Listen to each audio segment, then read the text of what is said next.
인류의 역사는 곧 전쟁의 역사. 이 전쟁 뒤에 특유의 정보력과 소름 돋는 연기력으로 판세를 바꾼 스파이들이 있었으니 적을 알고 나를 알아야 백전백승. 첩보 영화를 애정하는 사나이라는 한호할 오늘의 주제.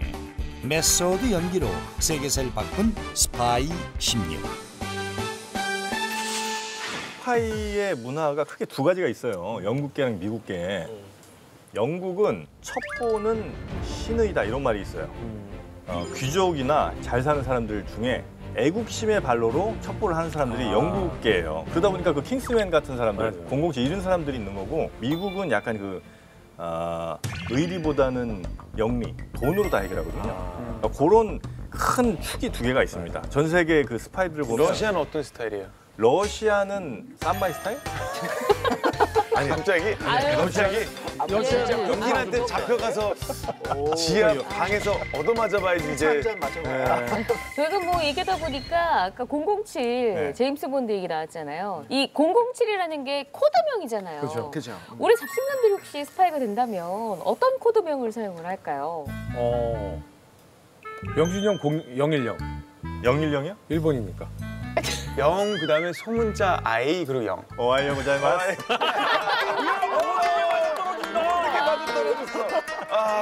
저는 살인마가 오하이오입니다. 자, 우리 허준 씨. 내가 붙여줬잖아요. 허준 씨는 그럼 내가 하나 붙여줘야 되나? 220. 220? V. 허준?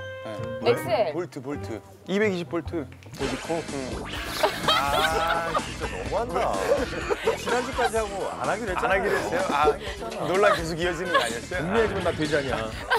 분명히 하지만. 괜찮지 않아요? 220 V. 220? 두 개. 오늘 시작부터 분위기가 정말 좋습니다. 네, 정말 이렇게 자신의 신분을 들키지 않고 전장에서 활약한 그런 스파이들 많은데요. 그중에서도 메소드 연기력으로 세계사를 바꾼 스파이들을 모아서 저희가 준비를 했습니다. 자, 본격적으로 사이드 카드 만나보시죠. 조지 블레이크. 조지 블레이크. 어떤 스파이죠? 2차 대전 끝난 다음에 그때 소련을 위해 활동했던 스파이예요. 그러면은 쌈마이겠네요? 그렇죠. 쌈마이 나오나요? 하지 마요. 근데 이분은 일단 소련을 위해서 활동을 했음에도 불구하고 공식 소속이 어디였냐면 영국의 MI6였어요. 영국 첩보기관이었다고? 그렇죠. 영국 첩보기관의 소속이었는데 사실 정말로 충성을 바친 그 대상은 이중간첩이란 거네요? 그렇죠. KGB 소속이었던 거죠. 이런 이중 스파이가 된 거는 사실은 우리와도 좀 연관이 있습니다. 우리랑 있어요. 연관이 그러니까 있다고요? 우리나라 한국과도 1948년에 영국 부영사로 이제 옵니다. 한국으로. 그래서 한국에 있다가 북한군한테 끌려간 거예요. 잡힌 거군요. 그렇죠. 그래서 이제 포로가 돼갖고 예. 한 3년 동안 강제 구금 당하면서 이른바 밀봉 교육이라고 완전 차단된 상태에서 세뇌를 받고 막 이렇게 한 3년 동안 하면 사실 누구나 다 미치죠. 미칩니다. 바뀌어요. 결국은 소련을 위해서 일하기로 이제 결심을 하고 그다음에 이제 영국 정부에는 계속 이제 컨택을 네. 하면서 이제 허위 정보들을 막 흘리고 이렇게. 아니 근데 공산 교육을 아무리 받는다 해도 그분들이 다 뭐 세뇌가 되는 건 그렇죠. 사실 아니니까. 그래서 사실은 어릴 적에 소련의 KGB 요원이자 공산주의자였던 삼촌의 영향을 이미 받아서 이렇게 산다면 우리 인민들이 행복하지 않을까? 라는 생각도 가지고 있었던 거죠. 근데 그러다가 MI6에서 일하던 여비서와 결혼을 하려고 하는데 여자 집안이 유대인들하고는 절대 안 돼. 우리가 무슨 죄를 졌길래 왜 영국은 이렇게 할까? 그러다 보니까 이제 북한으로 가서 세뇌 교육을 받으면서 자기 생각에는 맞는 얘기들을 한다라는 그런 것도 좀 있었기 때문에 아마도 약간. 그래서 하여튼 뭐 이 블레이크라는 사람이 1955년부터 이제 베를린에서 이제 활동을 하게 되는데 거기에서 활동을 하는 척하면서 사실은 이제 러시아를 위해서 일을 했던 거죠. 그때 당시에 황금이라는 작전이 있었는데 Gold라는 작전이 있었는데 동독과 서독을 잇는 터널을 뚫고 소련의 통신망에 도청 장치를 설치 정보를 수집하려던 계획이었는데 그러나 소련은 조지 블레이크를 통해 이 작전에 대한 모든 사실을 알고 있었다. 그래서 소련에서 어떻게 반응을 하냐면 터널 내버려 둬요. 계속 하라고 내버려 두고 대신에 중요한 정보는 이 라인은 통하지 마. 직접 이야기를 한다든가 이 라인을 사용하지 않기로 한 거예요. 이제 CIA 같은 데서는 수백만 달러를 들여서 데이터를 얻었는데 실제로는 다 쓰레기 같은 정보들만 얻게 된 거고, 나중에는 이제 소련 측에서는 우연히 병사들이 이제 돌다가 발견한 것처럼 해갖고 나중에 이제 폐쇄를 하게 해요. 그래서 이제 어떻게 보면 큰 빅엿을 먹인 거죠. 그러다 이제 하여튼 이 블레이크가 CIA, 뭐 MI6 이 요원들 한 400명의 정보를 또 넘깁니다. 그래갖고 KGB가 영국 첩보부의 그 여러 활동들을 미리미리 대처를 하는데 굉장히 또 큰 역할을 하게 되죠. 아니 근데 꼬리가 길어요. 네. 근데 발각이 안 됐다는 게 좀 신기한데요. 그러니까 첩보원들이 연기가 정말 필요합니다. 그래서 블레이크의 이 메소드 연기가 여기서 나옵니다. 한 번은 이 조직 내에 블레이크와 같은 소련의 이중 스파이가 있었어요. 근데 이 스파이였던 독일인이 걸려요. 그러면서 블레이크도 사실은 이중 간첩이었습니다. 이 분 거예요. 네. 그랬더니 정말 아무렇지도 않게 그건 누가 KGB의 이중 간첩인지 알아내기 위해서 내가 KGB에 동조하는 척하면서 쓰레기 정보 준 거야. 라고 뻔뻔하게 얘기를 하면서 MI6 워낙 이쪽 브레이크가 또 혁혁한 또 공로를 좀 있으니까 믿고 넘어간 거죠. 담대함이 보통 멘탈이 아니에요. 그래서 이분 어떻게 됐나요? 결국 이제 소련에서 이중 간첩을 하던 폴란드 사람이 미국으로 망명하면서 그 이중 간첩이다 터뜨린 거예요. 그러면서 42년형. 사실 42년형이면 거의 뭐 죽을 때까지 그렇죠. 있으라는 나이를 건데. 생각했을 때. 네. 어쨌든 재밌는 사실은 이제 블레이크가 42년형을 받았잖아요. 6년 만에 탈옥을 합니다. 야. 동료 수감자의 도움을 받아서 둘이 탈옥을 하는데 이것마저도 KGB에서 심은 그러니까 그 수감자를 일부러 넣는 거예요. 그렇겠지. 아 그래도 의리 거기다가. 있네요. 그래서 모스크바로 가가지고 소련에서 제공해주는 굉장히 호화로운 저택에서 편하게 살았다고 해요. 그리고 이제 뭐 2007년에는 러시아 정부로부터 훈장을 받아요. 그래서 그것 때문에 영국이랑 외교적으로 좀 마찰이 있었어요. 미국이 제재를 해도 눈 하나 깜짝 안 하는 러시아인데 뭐 영국과의 마찰 신경 안 근데 써. 싼 마이라니까. 나는 저희 무슨 깡으로 저러나. 그러니까요. 팀이 아직 있는데. 언제 어디서건 누군가가 홍차를 대접한다. 그건 마시지 마요. 자 이어서 15위입니다. 16위가 세. 어니스트 15위도 세네. 내가 아는 두 분이 맞나? 그분이죠. 소설가분 아닌가요? 노인과 바다. 그렇죠. 예. 전혀 스파이라는 사실을 모르다가 80년대에 들어서나 이제 알려졌고 가장 중요한 건 본인이 스파이였다라는 것을 굉장히 자랑스러워하고 있어 보이잖아요. 정확하게 얘기하면 이 해밍웨이는 뭐 그러니까 나라로부터 정식 인증받은 뿌락지라고 보긴 좀 어렵고 본인이 그냥 스파이 지망생. 이 정도 지망생이에요. 아마추어 스파이 이 정도로 좀 보면 될 것 같아요. 약간 스파이 지망생이었다니까. 그렇죠. 약간 그러니까 해밍웨이가 사실은 1, 2차 대전에 특파원 자격으로 여러 전쟁 현장들을 많이 가긴 했었어요. 그러면서 이제 자기가 수집한 정보들을 자신의 나라를 위해서 이제 조금씩 알려준 거죠. 근데 그렇게 하면서 미 해군 정보국에서 대령으로 일하던 친구가 하나 있었는데 그 친구한테 계속 정보를 전달하면서 내가 좀 스파이 좀 할게, 나 좀 시켜도 이렇게 이제 쫄는 거예요. 아니 근데 실질적으로 나름 활약을 했어요. 어떤 활약을 했나요? 해밍웨이가 극동지방을 여행을 하다가 이런 얘기를 들은 거야. 일본 사람한테 미국 해군을 칠 것이다. 일본이 조만간에. 그래서 그걸 얘기를 했지 친구한테. 근데 무시를 한 거예요. 왜냐면 걔가 갑자기 극지방을 갔다가 와가지고 일본이 우리를 칠 거라고 그러는데 그걸 믿겠어요? 아무도 안 믿지. 그래가지고 무시를 했는데 몇 달 뒤에 공습이 실제로 있었고 그 사건이 그 유명한 진주만 공습 사건이에요. 일본이 공습을 한다는 거 어떻게 보면 되게 위험한 정보잖아요. 근데 왜 안 믿었대요? 근데 계속 자기한테 정보를 쳐옵니다. 편지를 보내요. 읽을 때마다 쓰레기야.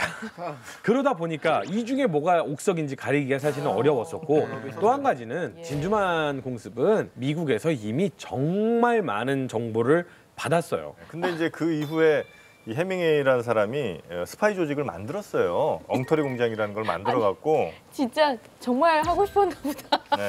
진짜 하고 싶었나 봐. 그냥 진짜 하고 싶었나 보다. 만들었는데 문제는 뭐냐면 예. 조직원들이 뭐 노름꾼, 바텐더 뭐 이런 사람들인 거예요. 네. 근데 이 사람들이 그냥 가만히만 있으면 좋은데 내가 해밍웨이 조직의 정보나 여기저기 다니면서 다 떠들고 다니는 거예요. 취할 때마다. 아, 이게 정보원이 아니라 홍보원 뽑은 거네. 아니 근데 이거를 만든 목적이 있을 거 아니에요. 이걸 갑자기 만들진 않을 거 아니에요. 네. 진짜 하고 싶어서 만들었는데 유보트가 카리브해에 출몰을 한다는 정보를 또 어디서 흘려 들은 거야. 들어서 또. 내 말을 아무도 안 믿어주니까 우리가 잡자 해서 모았는데 그게 이제 오합지졸이었던 거죠. 얘네가 초등학생이었다고 하면 모든 게 이해가 가. 그 애들이 모여가지고 야 우리가 하자 잡자. 근데 저는 이거는 인정하는 게 이 예술가들은 철들면 가는 거야. 해밍웨이도 가는 날까지 철이 안 들었던 거지. 근데 해밍웨이가 평소 낚싯대 쓰던 필리로라는 낚싯배가 있었어요. 여기에 타고 나가가지고 이제 잠수함을 이제 찾는 거지. 근데 결국은 잠수함은 전혀 못 봤어요. 청새치 잡은 거 아닌가요 그걸로? 근데 여기서 중요한 일이 일어납니다. 잠수함도 붙잡고 돌아가자 가는데 어마무시한 크기의 청새치를 보게 됩니다. 그리고 나서 홍보원들에게 잠시만 니네가 운전하렴 하고 쓴 게 노인과 바다라는 작품. 여기에서 탄생해요. 유보트를 놓친 거에 대한 서름이 그 안에 이제 담겨져 있는 거네요. 그걸 알고 읽으면 좀 다르게 좀 다를 것 다른 같네. 느낌일 것 같긴 그렇지. 해요. 자, 이어서 10일입니다. 마타리. 너무 유명합니다. 미녀 스파이의 대명사죠. 뮤지컬도 막 마타리. 지금 봐도 와, 이 시대 사람들이 보면 넘어갔겠다 싶어요. 이 브레지오 주세요. 그 지역은 뭡니까? 1차 세계대전 때 그때 이제 활동을 하셨던 분인데 이국적인 외모, 몸매가 보면 허리는 굉장히 잘록하고 육감적인 몸매를 가지고 있어서 인기가 어렸을 때부터 많았다고 합니다.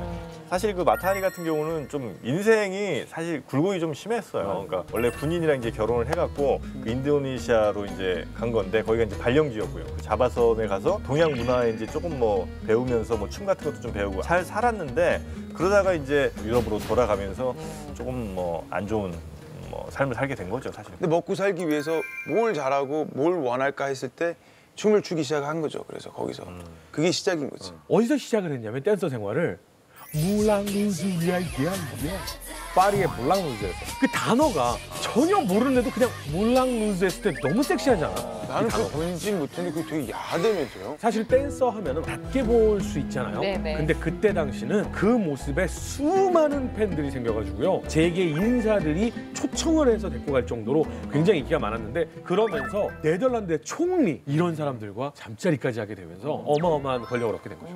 이렇게 유명해지면서 힘 있는 사람들을 이제 알게 되는 걸 그치. 알고 독일에서 먼저 포섭을 하고 얘가 오케이를 해서 이제 자신의 능력을 살려가지고 스파이 활동을 한 건데 이런 식이었다고 그래요. 프랑스 군 간부들을 만나서 나 전쟁 때문에 너무 무서워. 자기야 나 지켜줄 수 있어. 이렇게 된 거지.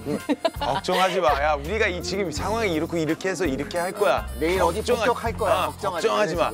이렇게 된 거지. 남자들 또 허세 있잖아요. 아, 그러면은 그렇게 말하는 정보들이 사실 술도 들어갔을 것이고 자잘한 정보 아니에요? 아니죠. 아니에요? 근데 사람이- 그게 정말 잘못된 건데 마타리가 스파이로서의 역할 확실하게 해냈다라는 증거들도 사실 있습니다.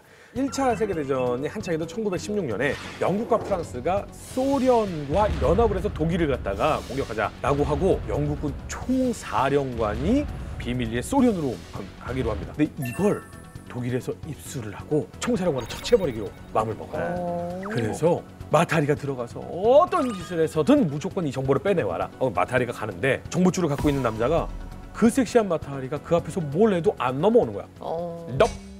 Nope, I can't. 그래서 안 하는 거야. 되게 안 섹시하다. 그 영국 말투로 했는데. 사람이 언어를 만든다.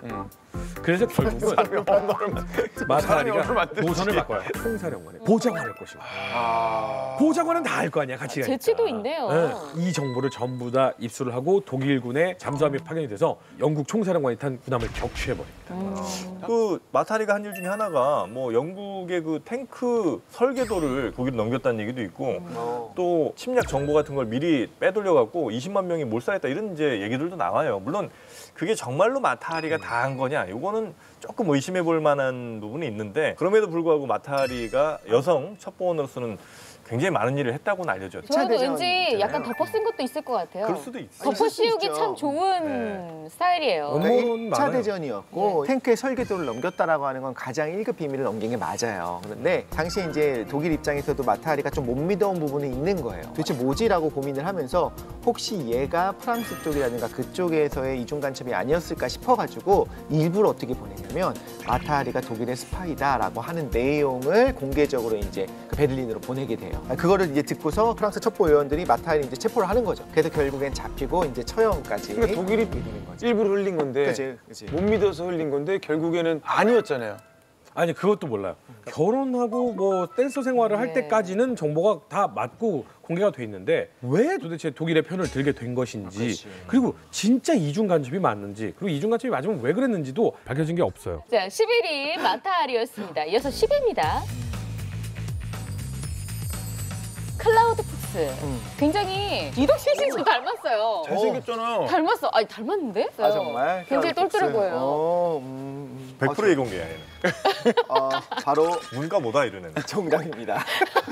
2차 대전 때, 2차 대전 이제 이후죠. 네. 이후에 영국의 물리학자인데 사실 소련을 위해서 일을 했고요.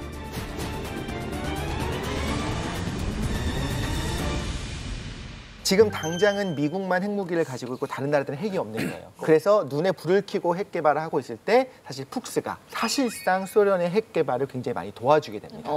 정보들을 많이 빼내서. 예. 네. 근데 이제 1949년 8월에 소련에서 이제 첫 원자폭탄 실험이 있었던 거예요. 근데 그 원폭 실험이 딱 알려지면서 미국이 막 비상이 전 군에 비상이 걸립니다. 네. 그래서 또 뭐가 있냐면 정치적으로 미국이 우월하게 원자폭탄을 가지고 있었는데 이제 소련도 갖게 됐잖아요. 불과 4년 만에. 네네. 그래서 미국이 또다시 더 훨씬 센 수소폭탄의 개발을 이제 좀 더 빠르게 앞당기게 된 것도 어떻게 보면 푹스 때문인 거죠. 근데 영국의 물리학자잖아요. 네네, 그렇죠. 왜 어떻게 소련 스파이가 된 거예요? 영국이 너무 안 해준 것 같아.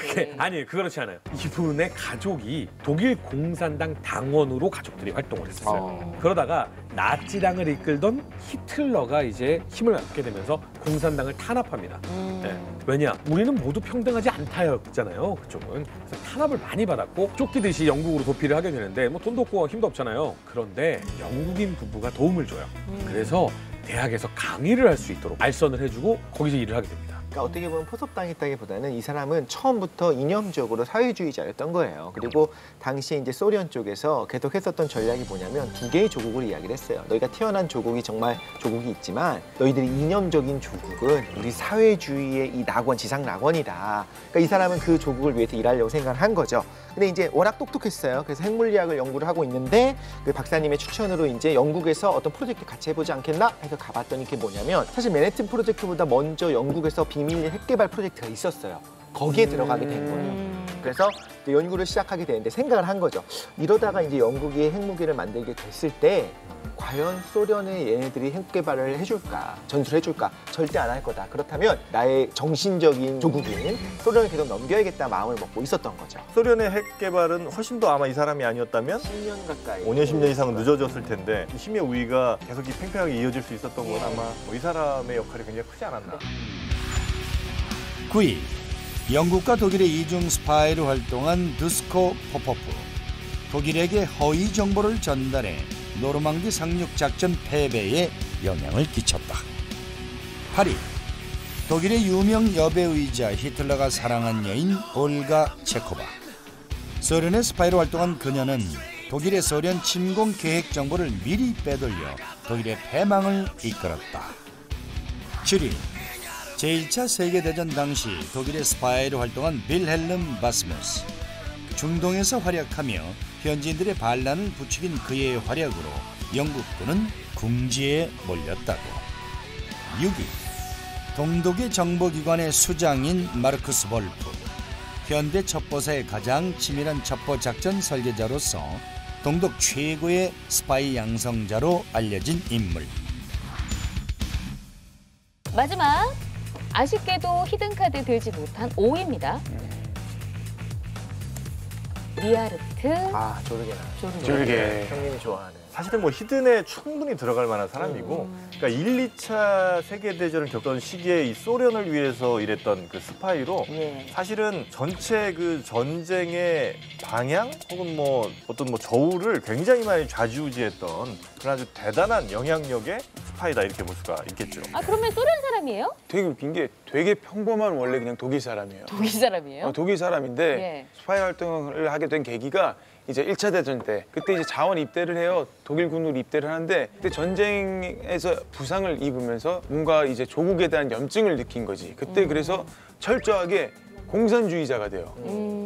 그래가지고 소련으로 국적을 바꾸고 이화를 하고. 네, 모국어를 포함해서 6개 언어에 대해서 능통했거든요. 굉장하네요. 네, 그래서 네, 네. 어떻게 보면 이미 준비된 스파이였고 그러면서 공산당으로 활동하면서 러시아에서 철저한 이제 스파이 교육을 받는 거죠. 그게 시작이 된 거예요. 언론인으로 이제 위장을 해서 주로 아시아 쪽에서 이제 활동을 해요. 1930년대 중국에서 어떤 첩보를 이제 듣게 됐냐면 독일이랑 일본이 소련에 대해서 이제 반공 협정을 체결하려고 한다. 둘이 이제 동맹하려고 한다. 이런 거에 대한 정보를 먼저 주는데 실제로 36년에 이제 협정이 체결이 되는 거죠. 근데 이제 그 이후에 조르게가 일본으로 건너가게 됩니다. 제 주 무대로 이제 드디어 이제 자리를 옮기게 되는데 충실한 나치 당원 출신의 독일 기자로 활동을 합니다. 원래 독일인이었으니까요. 근데 적을 알고 나를 알아야 백전백승이니까 당시에 공부를 위해서 봤던 일본 책을 살펴봤더니 서재 1,000권 넘게 읽었대요.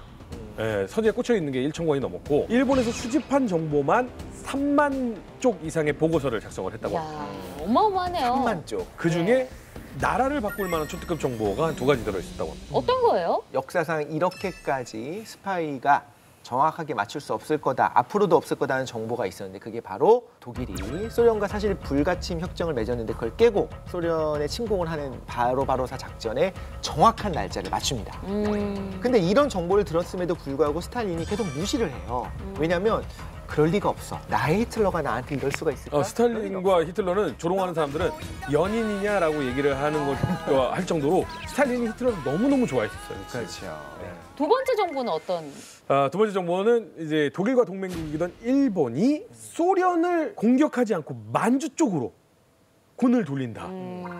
군이 방향을 바꿨다. 이건 어마어마무시한 거거든요. 그렇죠. 전쟁에 그냥 판도가 아예 바뀌어버리는데 지난번에 조르게의 정보를 무시했던 스탈린이 지난번에 조르게가 보낸 게 너무 정확해가지고 이번엔 안 들을 수가 없어 라고 해서 시베리아에서 일본 침공에 대비하고 있던 병력들을 방향을 바꿉니다. 그래서 독일에게 첫 패배를 안기는 어마무시한 전공을. 그러니까 결국은 그 정보가 2차 대전 판도를 바꾼 거예요. 맞아요. 그러니까 독일이 계속해서 막 승전을 올리다가 이때 굉장히 많은 전력을 투입해서 러시아를 침공했는데 결국은 진 거거든요. 그러면서 기가 확 꺾이고 독일이 이제 패망의 길로 이렇게 가기 시작한 건데 이 조르게가 실수를 한 번 해요. 어떤 실수요? 정말 완벽하게 스파이 활동을 하다가 여자를 사랑이에요. 예, 스파이와 사랑 뗄 수가 없잖아요. 네네. 그래서 이제 그때 자기가 이제 켜놓고 있던 뭐 라디오 송승기 같은 거 있잖아요. 요게 이제 좀 오래 켜놓고 있다가 일본 정보국에 이제 발각이 된 거죠. 그래서 동료가 너 빨리 걸렸으니까 도망가라고까지 해줍니다. 근데 조르게가 당시 사랑하던 여자와 헤어지기가 싫었던 거예요. 그래서 결국 체포당해서 처형이 아이고. 되죠. 이렇게 큰일을 하는 사람이 여자 때문에 이렇게 됐다는 걸 보면 저 남자들 웃긴 거야. 진짜. 그렇게도 느낄 수 있지만 내가 지금 여기서 도망간다고 해서 살아남을 수 없어 잡힐 거야라고 한다면 그럼 남은 여생은 내가 사랑하는 여인 옆에 있고 싶어. 이런 마음이 있었을 수도 있어요. 보면은 우리가 생각한 것보다 물고 물리는 관계로 이렇게 잘 합리적으로 전쟁이 일어나는 게 아니라 뒤에서 스파이들이 조작하고 그래 정보를 감청하고 굉장히 많아요. 암호를 깨고 이러면서 전세가 역전된 게 너무 많아서 이 사람들이 사실 전쟁을 바꾼 것 같아요. 정말. 그래서 대단한- 어떻게 얘기하면 천하의 역적이고 어떻게 얘기하면 천하의 영웅이 되는 거죠. 누군가에게. 그렇죠. 히든 카드 오픈. 올레그 펜코프스키입니다.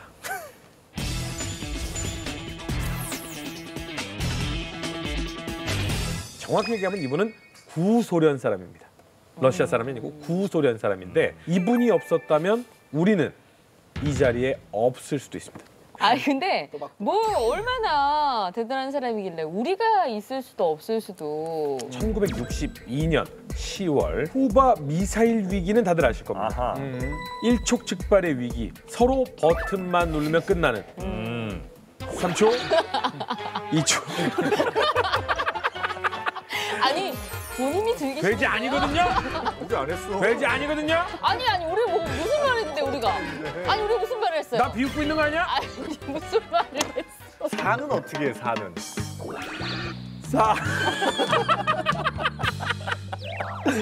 네. 쿠바 미사일 위기는 사실은 인류 역사상 가장 위험한 순간이다라고 저는 생각을 하는데 이때 결정적인 한방 역할을 해주신 분이 바로 이 올레그 펜코프스키입니다. 어떤 일을 했길래 결정적인 한 방이라고까지 표현을 하시는지요? 이때 62년 10월에 케네디 대통령이 네. 쿠바에서 소련이 공격용 미사일을 다수 발사할 수 있는 발사대를 건설하고 있다라는 명백한 증거를 발견했다라고 연설을 합니다. 이 연설에서 케네디가 명백한 증거를 발견했다고 주장할 수 있었던 게 바로 이 펜코프스키가 정보를 제공해줬기 때문에. 예. 이 소련 사람이 미국에게 정보를 줬다. 약간 좀 의아한데요? 그래서 이분의 평가를 딱 들으면 네. 극명하게 갈리는데 한쪽에서는 이렇게 얘기하죠. 세계를 구한 스파이. 이건 지금 우리 또 한 가지 평가는 조국의 비수를 꽂은 최악의 배신자. 미국의 스파인 거죠? 그러니까 러시아 사람인데. 구소련 사람인데 네. 미국을 도왔던 거죠. 미국을 도왔던. 소련군 장성의 딸과 결혼한 올레그 펜코프스키. 그리고 장인 어른의 소개로 소련군 최고 권위자와 인연을 맺게 되는데 소련군의 최고위자 딸이 하나가 있었는데 그 딸이 조금은 불우했어요. 그래서 펜코프스키를 보면서 내 딸이 이렇게 살아. 근데 내가 자네를 참 보니까 내가 믿음이 가. 그러니까 내 딸이 혹시라도 좀 외로워하지 않게 좀 도와주겠나? 라고 해서 따님 걱정하지 마십시오. 제가 항상 가서 인사드리고 보살펴드리겠습니다. 라고 했는데 안타깝게도 이 딸이 결국은 자살을 하게 됩니다. 네.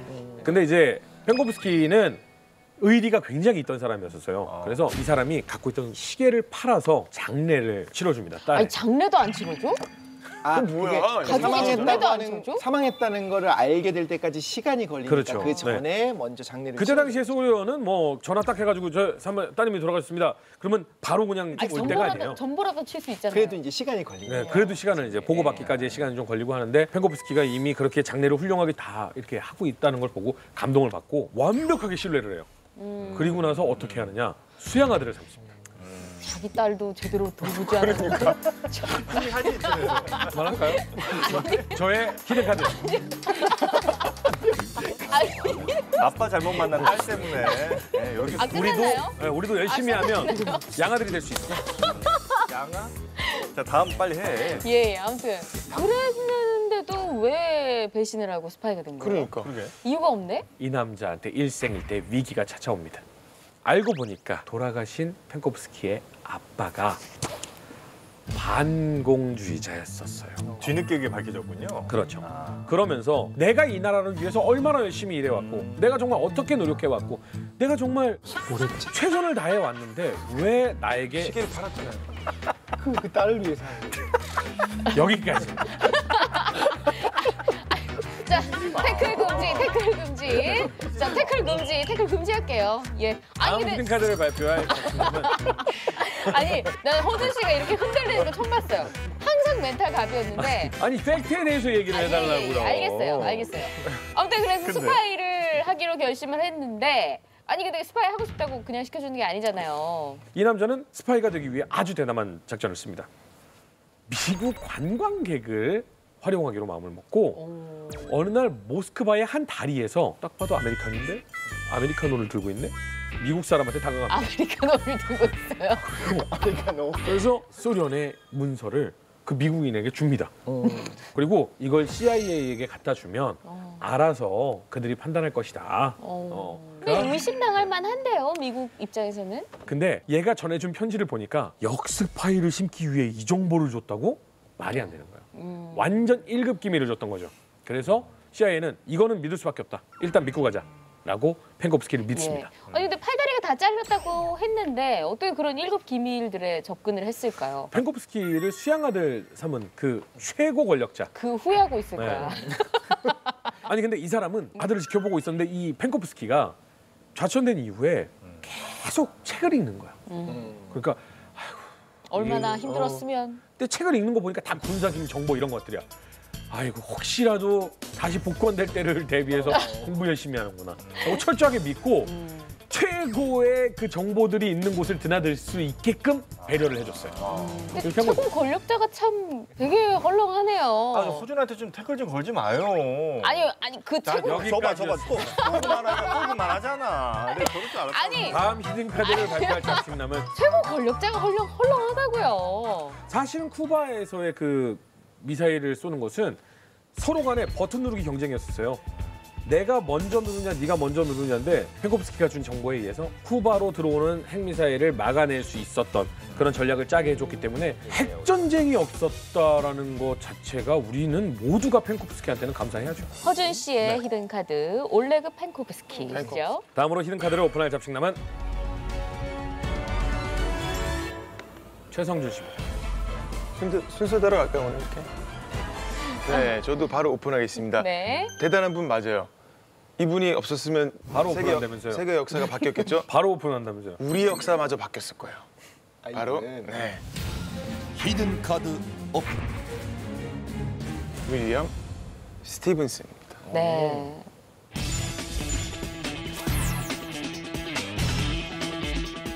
정보를 무조건적으로 빼와서 그걸 넘기는 게 스파이라고 생각을 하잖아요. 근데 그게 아니라 좀 독특한 방법으로 스파이 활동한 사람이 바로 윌리엄 스티븐슨입니다. 네, 그러니까 스파이에 대한 고정관념을 좀 깬 사람이라고 할 수가 있죠.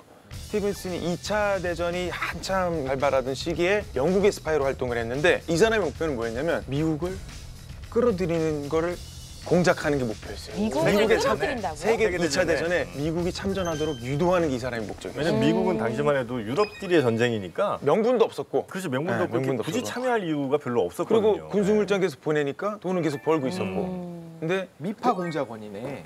미파 공작원 도래 그래서 공작은 어디 있어요? 역시 우린 비슷해.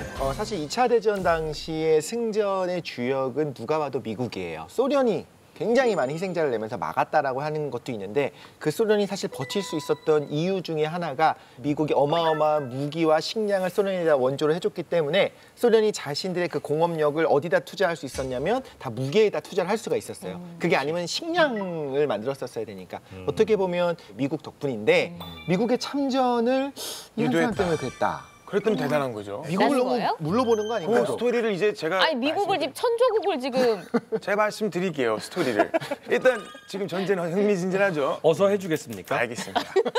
스티븐슨은 원래 스파이가 아니에요. 원래 사업가예요. 굉장히 잘 나가던 영국의 사업가인데 무선 사진을 이제 전송하는 그런 기술을 특허를 받아가지고 그 당시 돈으로 연간 150억을 벌었어요. 와 그 당시 재벌인데요? 재벌이에요. 진짜요? 당시 그 모르스 부 보내고 있고 그런 상황에서 그때 무선으로 사진을 그러니까 보내는 사진을 픽셀 단위로 변환해서 신호를 그렇지. 보내는 거죠. 대박!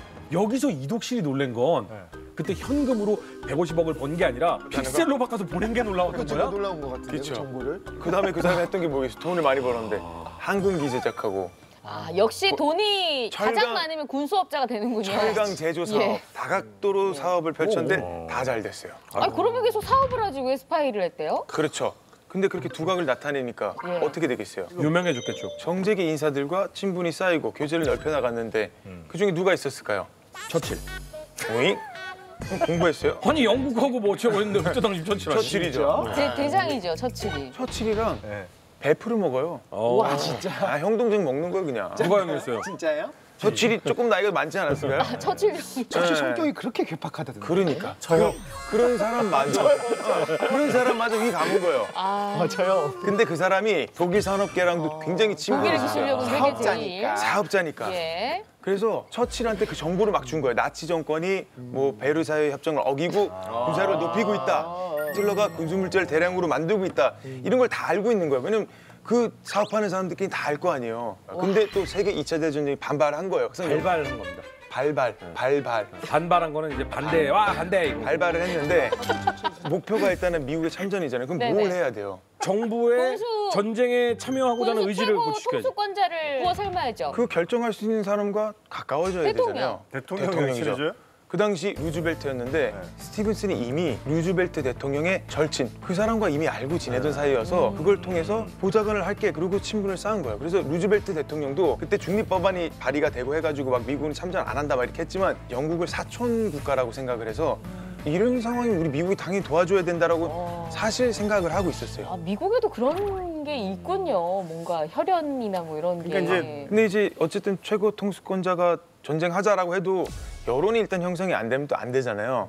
그래서 여론몰이를 하려고 반나치 여론을 부추기는 역정보를 대서특필해서 이거 독일에서 우리가 입수한 건데 지금 얘네가 여기 다 먹은 다음에 지금 미국까지 들어온다.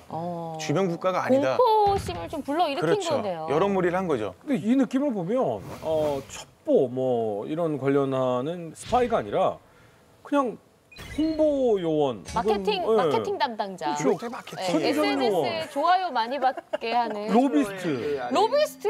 로비스트 그러니까 느낌. 스파이라기보다 로비스트에 가까운데요? 아니에요? 근데 파이라는 정의를 우리가 뭐 총 쏘고 꼭 이게 아니라 결국엔 어떤 목적을 가지고 자기를 숨기고 가가지고 그 목적 되게 드러냈잖아요. 드러내진 않았지. 막 비서 아니, 근데- 아 이게 드러내고 지금 아니 이거를 지금 아니 근데 너무 판이 크잖아요. 이렇게 판이 컸는데 눈치챈 사람이 신문 없다는 게 광고를 막 이상하잖아요. 그러니까 대단한 사람이라는 그러니까 거예요. 스파이라고 하긴 좀 애매해. 로비스트. 예. 제가 알기로는 그 미국이 참전하게 된 결정적인 계기가 그 영국 통상 파괴 그 작전을 하고 있는 유보트가 미국의 배를 한번 격침시키지 아, 않습니까? 맞아요. 그것도 상선을. 그렇죠, 상선을. 상선을. 그 민간인이 엄청 많이 죽고 그래서 참전하게 되는 거지. 사실 스티븐슨이랑은 그러니까 맞아요. 제 생각엔 스티븐슨이 없었어도 참전했어요. 참전했다 싶어요. 아니, 말한 것처럼 아무 의미가 없었고 그냥 원래 전쟁이 참전하는 걸로 돼 있었으면 그 이후에 영국 국왕으로부터 기사자기를 받고 더 웃긴 거는 트루먼 대통령한테도 훈장을 받아요. 공도훈장을. 수고했으니까. 뭘 수고했어요? 정말들은 수고한 게 없는데. 돈 많이 썼잖아. 돈 엄청 썼잖아. 동작을 했다기보다는 약간 설득하는 수준이 아니죠. 로비스트라니까요. 로비야. 그러면 로비스트한테 공도훈장 주는 거 봤어요? 아니 자기가 그럼 공작을 당해놓고서 훈장 주는 게 더 이상하지. 아니지. 결과가 좋았잖아. 원래 모든 건 결과로 얘기하는 거. 만약 전쟁에서 졌으면 얘는 역적이 되지. 전쟁에서 졌는데 왜 역적이 돼요? 열심히 했는데. 아니 2차 대전에 미국이 많이 졌어. 얘가 근데 얘 뒤에서 때문에 이렇게 다 했어. 참전했다면. 그러면 얘가 역적이 되는 거지. 아니. 아니 그럼 이기지 마요. 그냥 어쨌든. 아니 왜 이런 걸 우겨? 나 빨리 끝내게. 아 왜 우기는 거야? 정리하려고 그러는데. 아니 정리하려고 그러는데 계속 쓸데없는 걸 댓글 들어오니까 짜증나잖아. 잘 안 했다. 그래. 어쨌든 그 사람이 네. 만약에 스파이 활동하지 않았다. 그러면 역사가 조금은 달라졌을 수도 있는 거예요. 아, 이제 좀 진정됐어요? 네. 인정을 하세요. 왜 인정을 안 하는 거야? 아니 인정하고 싶은데 같은 얘기를 계속해서 그래요. 그냥 계속 한 번만 끊으니까. 하면 돼. 알겠습니다. 최성준 씨의 히든카드 만나봤습니다. 자, 이어서 다음 히든카드 만나보죠. 최성준 씨. 네. 저희 히든카드 뒤로 히든카드를 오픈할 잡식 나는 바로 순서대로 가겠습니다. 이독식 씨. 네. 제 히든 카드는요. 네. 바로 이름만 들어도 잘생긴 것 같은 히든 카드 오픈. 에릭 에릭슨.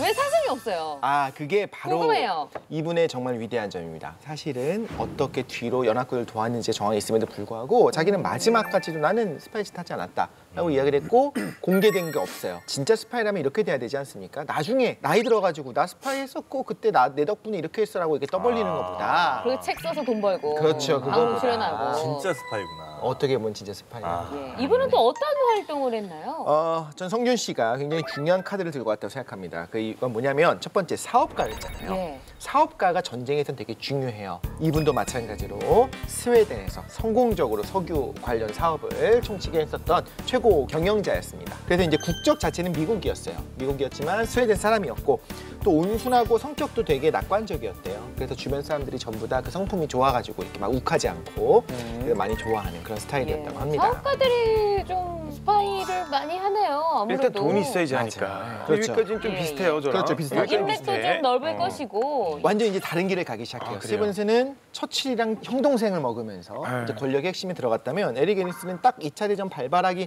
직전 혹은 그 이제 시작된 다음부터 사람이 변합니다.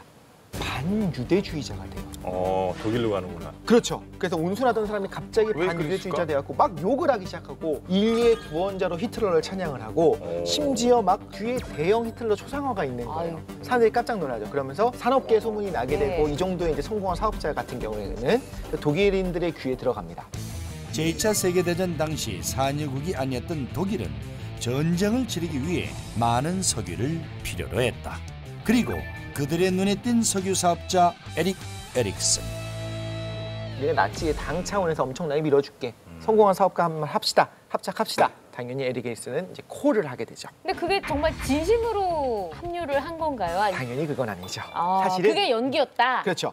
2차 대전이 시작한 다음부터 반유대주의자의 탈을 쓴 것 자체가 처음부터의 어떤 메소드 연기였어요. 그러면은 미국에서 이미 접촉이 있었고 그렇죠. 그 다음에 네. 나치에 뭔가 동요된 것처럼 행색을 하면서 그렇죠. 독일과의 접촉을 한 거네요. 그렇죠. 미국의 스파인 거네요. 그렇죠, 한마디로. 맞습니다. 미국의 예. 스파인데 독일에서 이제 활동을 하게 된 거죠. 근데 미국은 뭘 해야 되냐? 혹은 미국 혹은 연합군이 해야 되는 건 뭐냐면 전쟁에서 가장 중요한 그 석유를 확보하고 있었던 독일을 어떻게든 석유를 없애야 되는 거예요. 그럼 본토에 습격을 해갖고 없애고 싶은 거예요. 어디 있는지를 어떻게 알아? 그 정보를 그렇죠. 그 정보를 얻으려면 누군가 그 정보를 얻을 수 있게 그 석유 합성 공장에 넣어야 되는데 누가 들어가냐는 거예요. 사업가인 척하고 에릭 에릭슨이 어떻게 얘기를 했냐면 야 독일에다가 계속 합성유 공장은 지어봤자 계속 없어지잖아. 그러니까 스웨덴 국왕이랑도 잘 알고 나 스웨덴 사람이잖아. 아예 공장을 중립국인 스웨덴에다 지어버리자. 그리고 내가 계속적으로 공급해줄 수 있어. 해줄 수 있어. 그러니까 이제 솔깃하죠. 그러면 이제 이야기를 해요. 너희들이 갖고 있는 그 공장들을 쭉 한번 돌아보고 적합한 부지도 선정을 하고 적합한 기계도 이제 만들어야 돼. 그러니까 당연히 같이 계속 돌아다닙니다. 모든 곳을 다 이제 둘러보고 그 정보들을 하나씩 모아가지고 전부 다 연합군 쪽으로. 그래서 결과적으로 어떻게 됐나요? 이제 미국과 영국군이 당연히 윤곽 폭격을 하기 시작하죠. 정확한 장소에 그게 몇 년도예요? 꽂으니까 이미 전쟁 중이에요. 이렇게 좀 빨리 패망한 이유 중에 하나가 석유가 떨어져서 나중에는 거의 전차를 굴리지도 못했고 2차 대전에도 말을 썼어요, 걔네들이. 1차 대전뿐만 아니라. 왜냐하면 석유가 너무 없으니까. 그럼 당연히 이제 독일 입장에서는 에릭 에릭슨한테 얘기를 하겠죠. 야, 스웨덴에 공장 짓는다며. 빨리 좀 해줘. 우리 지금 석유 없어 죽을 것 같아. 그래서 이제 합성유를 만들자 하는데 이제 핑계를 조금씩 대기 시작하는 거예요. 이거 하려고 했는데 스웨덴 법에서 이거 지으려면 서류를 좀 받아야 되고 막 이렇게 하면서 이 차일피일 미루는 거죠. 그러던 와중에 이제 결국에 패망을 하게 나는 되는 그 거죠. 연도를 모르면 궁금한 게 이제 언제 접촉을 해서 이게 된지 궁금한 거지. 나도 모른다고 나한테 물어보냐고. 이게 궁금해. 야 이렇게 예. 여튼 뭐 에릭 에릭슨의 활약에 대해서는 뭐 미국에서도 굉장히 높이 평가를 하는 것 같긴 해요. 왜냐하면 2차 세계대전을 한 2년 정도 앞당겨 끝낼 수 있었던 게 바로 에릭 에릭슨의 공이다 이렇게 얘기할 정도로 아이젠하워 대통령이. 근데 우리의 이 타이틀이 뭡니까? 메소드 연기였잖아요. 에릭 에릭슨이 굳이 가져온 이유는 뭐냐면 메소드 연기로 원래 자기가 정말 그 캐릭터로 혼동이 된다면서요. 진짜 자기가 그거인 것처럼 느껴지기도 하고 그 정도가 메소드 연기인데 에릭 에릭슨이 이런 거예요. 그 단계까지 내가 가지 않아서. 최성준이야. 에릭 에릭슨은 진짜로 자기가 반유대주의자인 척을 했을 때 친구들도 얘가 변했다고 느꼈고 독일 정보기관도 얘가 진짜로 친독일인 줄 알았고 친나치인 줄 알았고 그러다가 제 생각에는 약간 스스로도 그 연기에 몰입하다 보니까 친독의 느낌을 가지지 않았을까 싶어요. 그 정도의 연기를 한 게 아닌가. 신이 내린 연기력이네요, 정말. 네, 그렇죠. 예. 자, 마지막 히든 카드를 만나봅니다. 정영진 씨. 여러 화이들이 있었습니다. 뭐 이름도 잘 모르겠는. 긴 거 보니까 뭔가 이거 생뚱맞다. 전혀 뭐 들어보지도 못한 사람들. 아니, 근데 솔직히 좀 네. 생소해요, 이름이. 네. 뭐 스파이가 정영진 이름이 씨는- 알려주면 그것도 이상한 거예요. 아니죠. 스파이가 국정원의 모토가 뭡니까? 음지에서 일하고 양지를 지향한다는 거거든요. 이분의 소속분입니까? 모토는 말이죠. 양지에서 일하고 양지를 지향한답니다. 이름도 너무나 유명한 분이에요. 여러분 다 아실 만한 스파이계 데모 히든 카드 오픈. 코코 샤넬이었습니다. 그 샤넬은 아니겠죠? 그 샤넬입니다.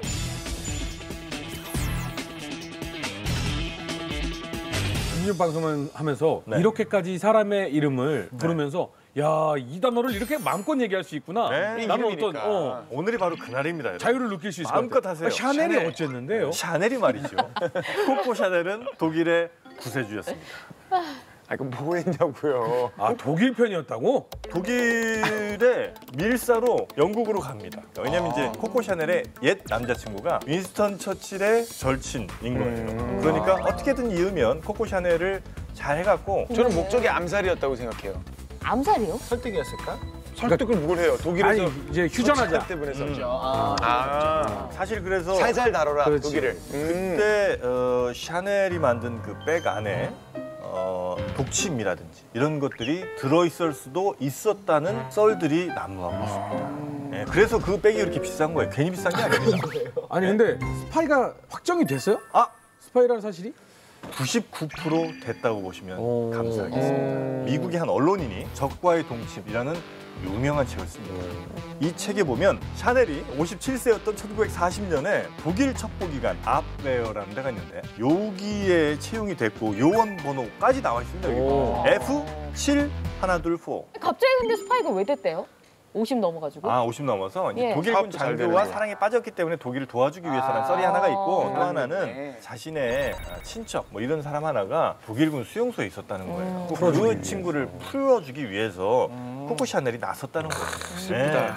슬픈 얘기입니다. 그러면 근데, 예. 그냥 정말 스파이로 공작을 하러 갔다기보다는 이것 좀 해주세요 이렇게 해갖고 약간 그러니까 지금 그냥 보면 보낸 것 같아 그냥. 그 스파이가 약간 두 가지로 갈리는 것 같아요. 그러니까 뭐 사업가적 스파이하고 그쵸, 진짜 침투조 스파이가 좀 갈리는 것 같은데 코코 코코 샤넬도 약간은 그러면 사업가적인 스파이로 활동을 했던 약간 거죠. 느낌이 그렇죠. 오히려 근데 저는 이분은 침투 조조에 가깝다고 봅니다. 왜요? 물론 사업은 하긴 했었습니다만 영국으로 들어가는 그 과정이라든지 수영해서 갔다면서요? 네? 수영해서 갔다는 얘기 있던데. 코코 샤넬의 활약을 지금 그렇게 무시할 겁니다. 아 그럼 좀 진지하게 해요. 좀 진지하게. 근데 본인은 죽을 때까지 또 스파이가 네. 아니었다고 또 이야기했다고 하죠. 그것이 저는 이 코코 샤넬의 비극이자 아주 뛰어난 스파이임을 보여주는 한 면모가 아니겠느냐. 동의합니다. 근데 독일이 이제 패망을 했고 내가 이용당했다고 얘기 굳이 안 할 이유는 뭐예요? 그건 알 것 같아. 왜냐하면 프랑스가 독일에 협력했던 사람들에 대해서 굉장히 그럼요. 처단을 많이 했잖아요. 아유, 큰일 그러니까 납니다. 본이든 아니든 간에 독일 첩보기관한테 얘기를 듣고 어떤 그 넘버를 받아가지고 갔다 온 게 아니면은- 알려지면 큰일 날 수 있죠. 사업도 아니면 망하고. 우리가 되게 엄한 사람 잡고 있는 걸 수도 있어요. 아니요. 공식 기록으로 그럼 제가 한번 여러분 그래 오케이 예. 이런 거 좋아요. 말씀드리겠습니다.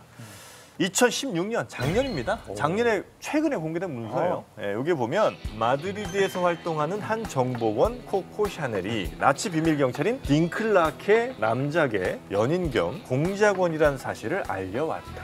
어떻습니까, 여러분? 그럼 제가 지금 여기다 메모로 네. 정영진은 사실 일본 간첩이다라고 하고 네. 그 나중에 그냥 그거 발견하면 그게 팩트가 되는 거예요? 우리 자손들에게는 비밀로 아니 누가 사칭했을 수도 있고. 그리고 메모가 웃기잖아요. 이게 예. 사실 뭐 공식 문서면 또 모르겠는데 메모를 가지고 지금처럼 정보의 홍수 시대가 아니기 때문에 저렇게 정확하게 본명과 그 독일군 장성의 이름 이런 것들이 정확하게 표기가 돼 있다는 건 네. 정말 그냥 대충 누군가가 휘갈린 낙서는 아닐 수도 있죠. 저는 약간 그렇죠. 손을 들어주고 싶은 게 네. 샤넬의 무덤이 어디 있냐면 스위스 로잔에 있어요. 네. 근데 그 이유 중에 하나가 뭐가 있냐면 프랑스 정부에서 코코 샤넬이 뭐 네. 이게 정보원이었을 수도 아닐 수도 있지만 그게 아니라는 게 명백하지 않다는 이유로 자국에 못 만들게 했대요. 무덤을. 네. 그래서 거기는 오히려 그렇게 나치 협력했던 사람들 처단하는 데 있어서는 그렇죠. 무죄 추정이 아니라 오히려 약간 유죄 추정의 원칙을 좀 근데 적용한 어떻게 것 그 같아요. 브랜드를 냅뒀을까? 근데 그거는 이제 또 무죄 추정의 원칙으로 해야 되는 거예요. 봐봐요. 사업이니까. 이게 사업은 대표이사가 다른가 보죠. 1944년이면 환갑잔치를 한 이후예요. 그럼에도 불구하고 독일 딩클라케 남작의 정부 그 연기를 했다는 거 저는 하기 힘든 겁니다. 당시 60세면요. 아, 그냥 근데 사랑했을 수도 있는 거죠. 그런 것 치고는 활약이 너무 없는데요, 스파이로서. 활약이요? 그 활약이 역사의 뒤안길에 지금 묻혀 있는 거예요. 오늘의 주제가 세계의 역사를 바꾼 거니까 네. 그러면 역사를 바꾼 건 뭘 바꿨어요? 나도 그러니까- 그게 궁금해. 프랑스 패션계에서는 그런 평가를 내리기도 하죠. 만약에 코코 샤넬이 아니었다면 세계대전은 10년 정도 더 했을 것이다. 확실한 건 형은 샤랑 잘 안 맞아. 샤랑 안 맞아. 그래서 만약에 스파이 활동을 했다면 누구도 모르게 했고 만약에 하지 않았다면 애국자고. 아니 근데 이 말도 어느 정도 일리가 있다는 게 스파이가 첩보 활동이 다 알려지면 사실 그게 스파이가 아니잖아요. 그렇죠. 아직까지 밝혀지지 않은 활약이 있을 수도 이게 있다라는 100년 후에 점에서 밝혀집니다. 네. 정말로 어떻게 보면 진정한 스파이는 코코 샤넬일 수 그렇죠. 있다. 오늘 저 제작진분들도 아무도 모르게 투표해 주시면 좋겠습니다. 잡식남들의 히든카드 M16의 M배치 선정 방식 공개. 4명의 잡식남이 치열한 토크 배틀을 펼친 후 2040 남성 제작진들의 투표로 가장 많은 공감을 얻은 잡식남이 최종 M배치의 주인공이 된다. 이제 엠배치의 주인공을 발표할 시간이 왔는데요. 오늘의 4위는요. 정영준 씨. 아 정말 이거는 예. 사회정의가 바로 섰다고 봅니다. 혹시 오늘 제가 4위를 안 했다면 저는 M16 그만둘 겁니다. 자, 이어서 3위입니다. 3위는 최성준 씨가 차지했습니다. 자, 오늘의 엠배치 주인공은요. 6개의 칩을 획득한 꽤 되는 거 아니야? 이동신 씨가 차지했습니다. 축하드립니다. 하면 좋겠죠? 아니에요? 설마? 맞습니다. 나오시죠. 예.